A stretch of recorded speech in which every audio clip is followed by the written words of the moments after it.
जो अमरनाथ जी यात्रा हर साल हमारी प्रायोरिटी रहती है, उसी तरह से इस साल भी हमारी वो प्रायोरिटी है।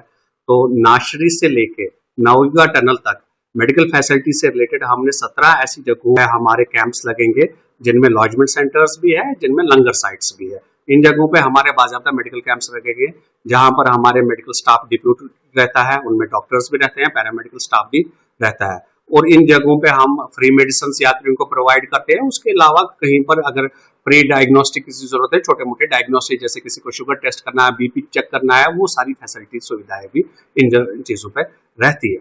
इसके अलावा दो मेन जगहों पे, जैसे चंद्रकोट यात्रा निवास और लांबेर ग्राउंड में हमारे मिनी हॉस्पिटल टाइप रहते हैं। ये मिनी हॉस्पिटल मैं इसलिए कहता हूँ कि इनमें हम 4 बेडेड फैसिलिटी, इंडोर फैसिलिटी रखते हैं।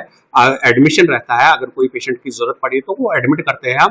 तो ये 4 बेडेड फैसिलिटी रहती है।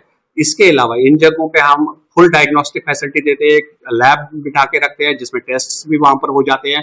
इनके अलावा ईसीजी फैसिलिटी हम रखते हैं, ईसीजी ऑन स्पॉट हो जाता है। और इसके अलावा इस साल हम इसमें जो ऐड करने वाले हैं, वो हम कार्डिक मॉनिटर भी रखने वाले हैं इन दोनों जगहों पे, ताकि यात्रियों को सुविधा मिल सके। और हार्ट से रिलेटेड अगर किसी पेशेंट को कोई भी प्रॉब्लम हो जाए तो उसको हम इमीडिएटली डायग्नोज करके फर्स्ट एड दे दें और उसके बाद टाइमली रेफर करके। इसके अलावा हर फैसिलिटी पे, जैसे हमने बोला कि हम ये दोनों जगहों पे हमारी 24/7 मेडिकल फैसिलिटी रहती है। इसके अलावा 24/7 हमारी एम्बुलेंस सर्विस भी दोनों जगहों पे रहती है।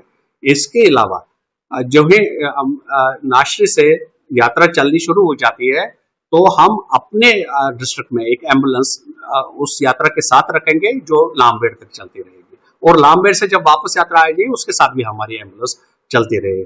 इसके अलावा हमारी एम्बुलेंसेस चंद्रकोट लंगर साइड पर भी स्टेशन रहती हैं, यात्री निवास में भी स्टेशन रहती है, लामबेड़ ग्राउंड में भी। इन एडिशन टू दिस जो ये स्टेशन एम्बुलेंसेस रहती है, इसके अलावा moving ambulances along with moving medical teams भी हम इस बार रख रहे हैं, जो हमने इस साल नया ऐड किया है। उसको हमने नेशनल हाईवे को 4 जोन्स में डिवाइड किया हुआ है। नाशरी से रामबन तक, रामबन प्रॉपर के आसपास का, अप टू रामसू से फिर आगे जाके जमलवास तक, जमलवास से फिर आगे जाके लामबेड़ तक, बानाल के आसपास का एरिया। इन जगहों पे हमारी ambulances along with mobile teams movement पे रहेगी, जो मूव करती रहेगी 24 घंटे। अगर कोई अनटूवर्ड इंसिडेंट हो जाता है तो उसको इमीडिएट रिस्पॉन्स के लिए। इसके अलावा हमने बैकअप का भी प्लान रखा है एम्बुलेंसेस का। अगर कहीं पर, उसमें भी हमने इसको 4 जोन्स में डिवाइड किया हुआ है। अगर कहीं पर कोई अनटूवर्ड इंसिडेंट हो जाता है तो नियरेस्ट हेल्थ सेंटर जो है वहां से एम्बुलेंसेस रश हो जाएगी। और एट टाइम हमने उसका एक रिएक्शन टाइम रखा है कि 10 मिनट के आसपास से हमारी किसी भी इन 4 जोन्स में 7 से 8 एम्बुलेंसेस इमीडिएटली 10 मिनट में पहुंच जाएगी। जी बिल्कुल, क्योंकि हमारा हमेशा रहता है एडमिनिस्ट्रेशन के साथ ही मिलकर काम करने का। एडमिनिस्ट्रेशन के साथ, एडमिनिस्ट्रेशन के गाइडेंस में ही हेल्थ फैसिलिटी भी सारी चलती है। होपफुली जैसे पिछले साल भी अच्छा ही रहा था, तो हम होप करें कि इस साल भी हमारा अमरनाथ यात्रा अच्छे से निकले।